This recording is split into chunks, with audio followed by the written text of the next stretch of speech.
Mina bloggsälare är Krista White. Och här vill jag visa lite grejer. Det här är del 1. Nu är inga dockor den här gången. Det är lite annat. Jag kommer se på del 2. Då ska jag berätta något speciellt. Men också om det kommer på. Här är Wonderböckerna. Nu är det några böcker. Mina favoritböcker. Wendeli, Linda är den i fara. Den är min favorit. De här är de bästa favoriterna.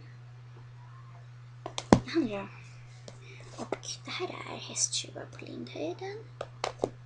Och så har vi Dess hemlighet. Men det är jättesnyggt. Berts dagbok. Jag skriver dagbok fast det är olagligt. Och så har jag en Bratts målarbok. Eller pysselbok är det egentligen. Och så har jag en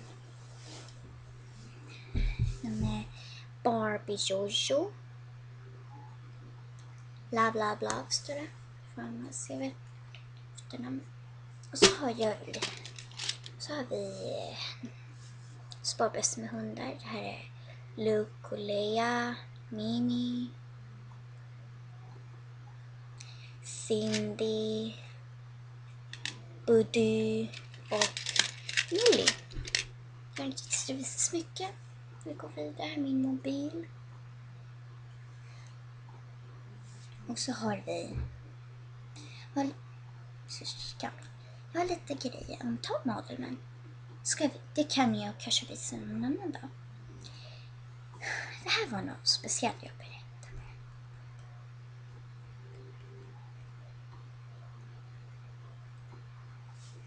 Så varför det så vi ses i del